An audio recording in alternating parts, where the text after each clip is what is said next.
And speaking about the government of national unity, let's look at the developments around the Patriotic Alliance. There's been mixed reaction to DA Federal Chairperson Helen Zille reiterating that Clause 24 of the GNU Statement of Intent requires the ANC to consult existing partners on the admission of new parties into the government of national unity, saying that there was no agreement on having the Patriotic Alliance as part of the government of national unity.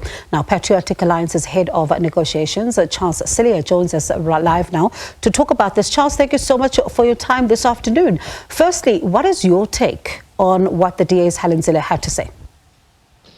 I think that we summed it up in our statement. Good evening. Thanks for having us. But I think we summed it up in our statement where we said that we don't agree that this is the time for them to be even invoking that clause. And I think that I've only heard agreement from everyone else, especially from within the ANC, that now is not the time to be even thinking about that clause because the government has not been constituted yet.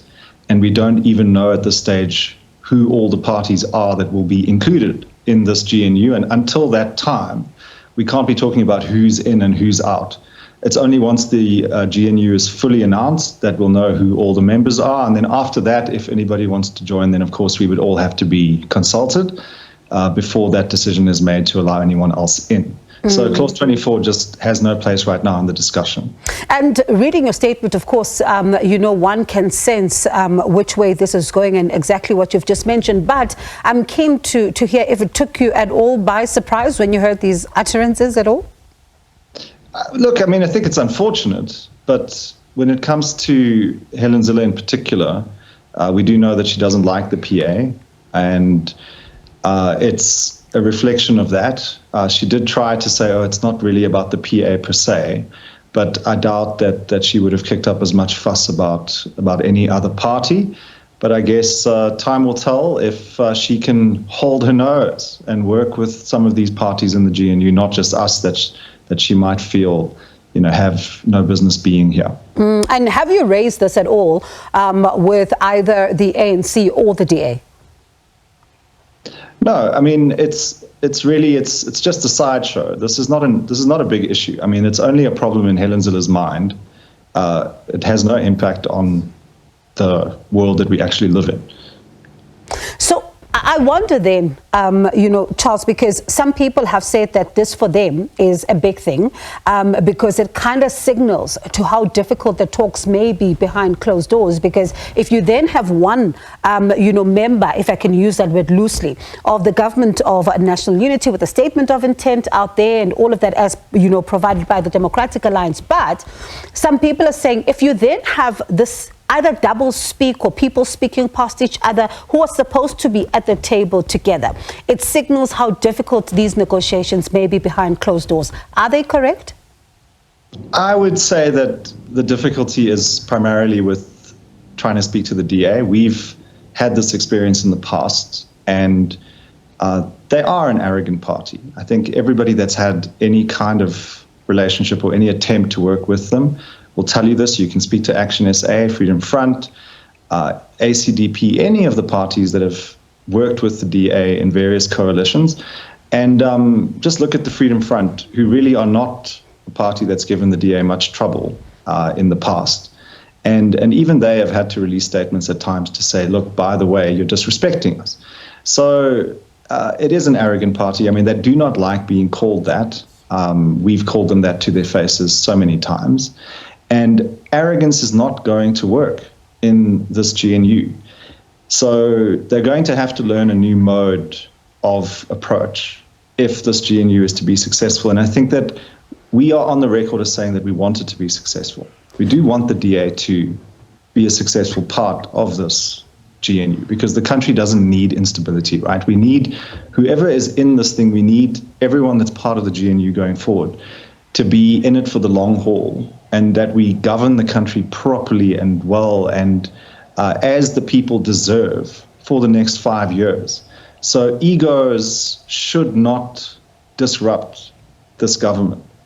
And unfortunately, this has been a bad harbinger that egos may very well derail this government, and we can't afford that. And as the PA, we do not want to be part of anything like that. We were willing to put whatever hatchet we had to bury that with the DA to make this GNU a success, because we feel like we will be part of it, we want to be part of it, whether the DA likes that or not.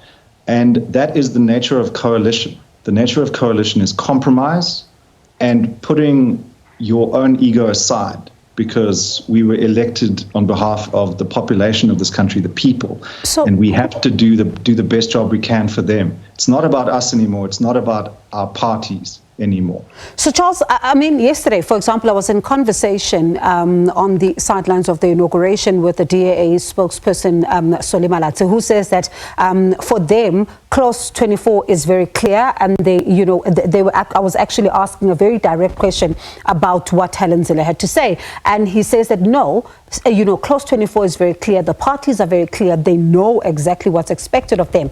You are saying that Clause 24 doesn't apply just as yet, because there still needs to be clarity about who forms this government exactly. So where does the confusion come from? Because it seems like different members of potentially this government of national unity are speaking in different voices. I think it's coming from confusing a statement of intent with a coalition agreement, because nowhere will you see the words coalition agreement on the current documents. These are statements of intent, and those statements of intent are saying that if we constitute this coalition government called the GNU, then these are the rules of engagement that we intend to do that through. But we're all going to have to sign one document at the end of all of this. And as things stand, every single party has signed a separate document. We've all signed different statements of intent that have bound us to some of these initial clauses, some initial agreements.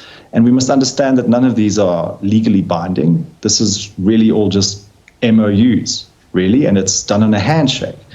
So it's us saying, we'll put pen to paper, we want to be part of this thing, but what this thing is yet to be decided. And I mean, we will know what that is once the president announces his cabinet. We're expecting that any day now. And then there will be a coalition agreement that will set out all of these things. And of course, there's some things that are still being debated. I was listening to Fikile Mbalula and Helen Zille talking about other clauses in the statement of intent around what sufficient consensus is. And it sounds like we don't even have sufficient consensus right now around what sufficient consensus even is.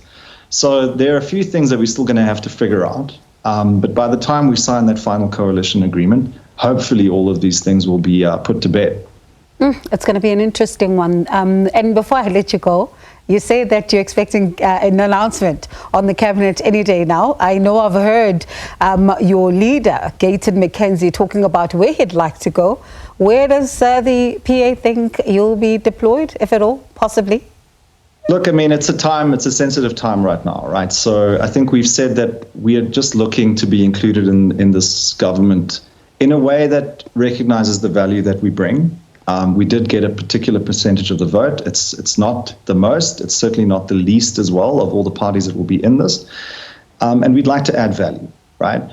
And I believe that Gayton McKenzie distinguished himself as a very hard-working mayor in the Central Karoo, and he's one of the hardest-working people I know.